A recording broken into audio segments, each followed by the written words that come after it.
Hi friends, Mandy here. I have a process video for you today. This is day 13 of Note to Self from Bythewell4God.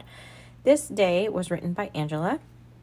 Angela is Maker Mom on Instagram. She's also Maker Mom Journals over there as well, where she sells the most beautiful journals that she makes. And if you are not following her, I would suggest doing that. She, like I said, makes beautiful journals. She has such a neat style and a neat eye for doing that. And so today I am going to start off here with some pattern paper. This is the pattern paper that has all of our handwriting on it, which is why I chose it for this day, because it also has Angela's writing on it.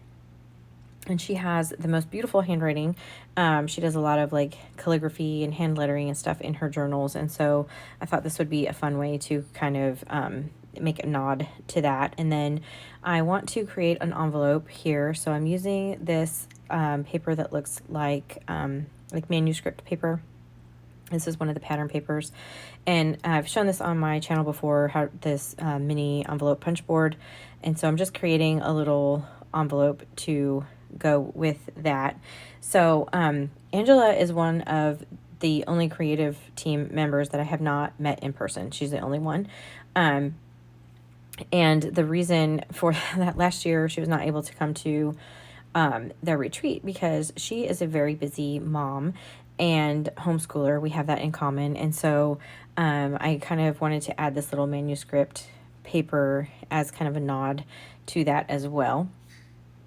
And so I'm just, with this envelope there, I didn't want to have the inside of it be the exact same pattern paper as the background. And so I just traced a little bit of some scrap paper that I had from another page. And I just traced that and added it to the inside. And then I'll close the envelope up.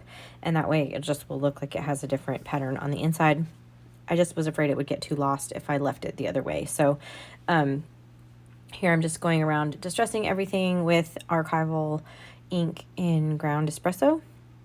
That's what I've used pretty much consistently through this book, and what I will use for everything that I distress on this day as well. And so I have this file folder, and I know that I want to use that, but I'm going to go ahead and kind of switch my focus to working on the background. So I am distressing the pattern paper, kind of getting a feel for where that's going to go. And then I realized I wanted to add something to the background. So I decided to pull out this stencil.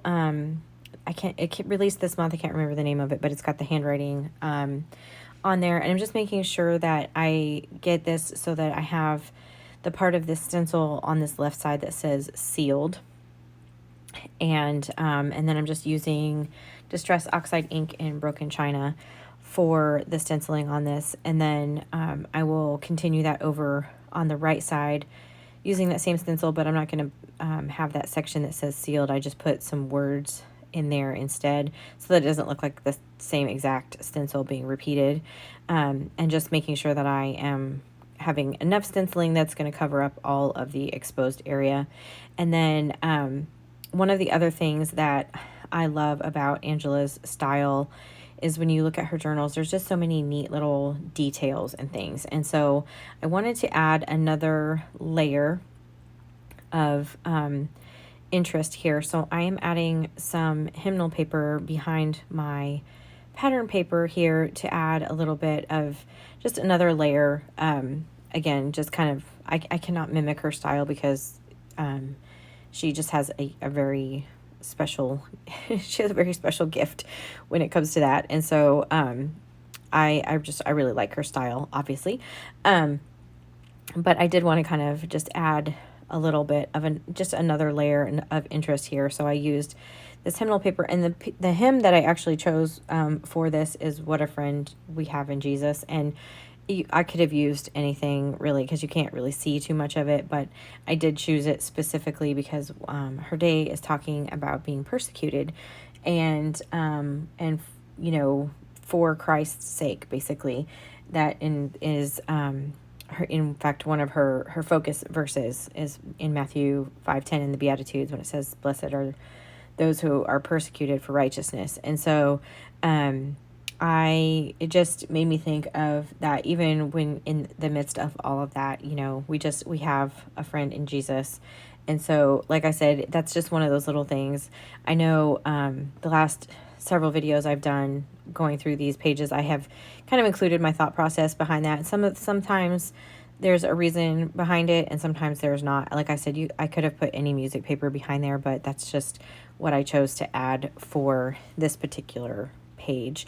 And so now I want to stamp on this file folder. And this is another I wanted to use this particular stamp that says note to self with this kind of handwritten section, because of the fact that, you know, Angela's like calligraphy and handwriting is a good focus of the pages and stuff that she does. And so I cannot do hand lettering as beautiful as she can. So I'm just using this stamp. This was the stamp that came in the kit. And I am using my stamp positioning tool here. This is one from Stampin' Up. And just because I wanted to make sure to get a really good impression. And my book is quite chunky. And so I needing to do as much of this kind of stuff off camera, you know, off of my page as I can. And I just zoomed in here really close so you can see I'm taking a paint pen. This is a Posca paint pen. And I am just adding a little bit of color here to the drop shadow that is on this stamp. And so that's just going to give this just a little bit more interest without being like really overwhelming. I didn't want it to be kind of the focal point. I just wanted to have just a little bit of interest. And then I added this sticker, this little speech bubble with the heart. And then I'm going to use my bone folder just to burnish that down. Just helps it kind of melt into the background a little bit better when you do that. So, and then I kind of think I'm done decorating that, but I'll come back to it. Like I said, you know, this is day 13 out of 14, so my journal is really, really chunky. So everything that I'm doing, I'm kind of trying to do it outside of the book and then just kind of adding it in there. So I created my title section here. Her day was titled Persecuted. I used the clear stickers, clear alpha stickers for this, and then I used my, this is my decal edge trimmer for the bottom of this to kind of look like torn paper. And then I'm just going to use my regular Fiskars trimmer here to kind of get a straight edge at the top, because I'm going to line this, kind of make this flush up with the top. And then back to my decal edge trimmer just to kind of make the sides look like they were also torn. And then I ink that up again with the same archival ink in ground espresso, just to kind of make everything sort of go together a little bit better. And I'm trying to figure out the placement for how I want things on this page.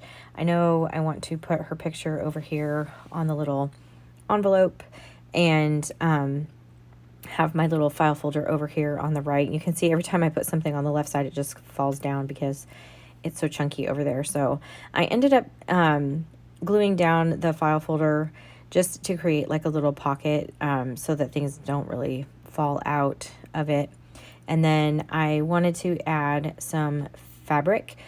A lot of Angela's journals have a lot of different kinds of fabrics and textures and ruffles, and so I wanted to kind of add that on here, just again trying to add in all of those little like layers and textures and things to kind of mimic her kind of style. Again, I'm not doing it justice, but I just wanted to add that on there. So this is kind of this is a trim that I got at Hobby Lobby. It's kind of a cream colored trim, which kind of brings in the music paper and stuff too. So just keeping it neutral. I trimmed it kind of wide, so I want to make sure that it's really dry before I trim it a little bit closer. And then I have this tag that has one of the scriptures on it from her day, and I wanted to add a little bit of trim to the top of this. And so I have this sari silk, and I am just changing the color of it just a little bit with some coffee dye.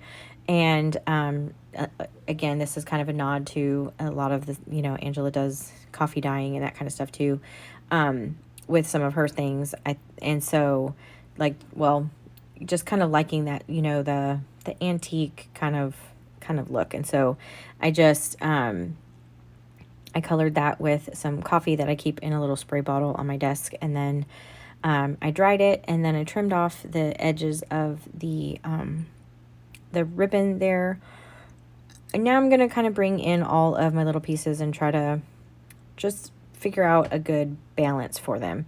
So again, I know I want the envelope over there. I know I want her little picture to be on the outside of that envelope.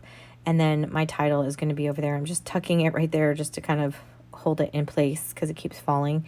And then I want to kind of balance out the picture, the color a little bit between the page. And so I want to put one of these little flashcards inside my envelope. And so at first I tried the blue one, but I ended up liking the red over there a little bit better. So I want that red flashcard, which has the scripture written out on the back of it, will be over there on the left. And so you can see here I'm just gluing down her picture on the envelope, just kind of holding that for a second. And then I'm going to put the title up here at the top, and I'm just going to make it so that it's flush up at the top. And I have used this kind of style a couple different times on some other pages. Again, I'm just trying to keep things kind of consistent through this journal, different things like the envelopes and the file folders and that kind of stuff. And then I am gluing down this envelope over here, trying to not cover up the little sealed part of the stencil. I just wanted that to be visible. It says sealed in the spirit, and so I just thought that kind of went along with what she was really saying about her day. And then glued my file folder over there on the right, so that and it also created a little pocket with that, so I could put my tag behind it. And then I added a little bit of washi that is that same like manuscript paper. And then as I was looking at my little flashcards, I just felt like they could use a little bit of interest. And so another way to kind of bring in that, you know, the different textures and fabrics and things is, so I used this this fabric and I just trimmed it down, and then I'm just adding it as like little pull tab with a tiny attacher, my Tim Holtz tiny attacher here. And that's just going to give those pieces just a little bit more interest, and again, another kind of texture over there on that side. And so that pretty much does it for me for this day. If you liked this video, I would appreciate it if you gave it a thumbs up. Subscribe to my channel if you haven't already, and until next time, bye.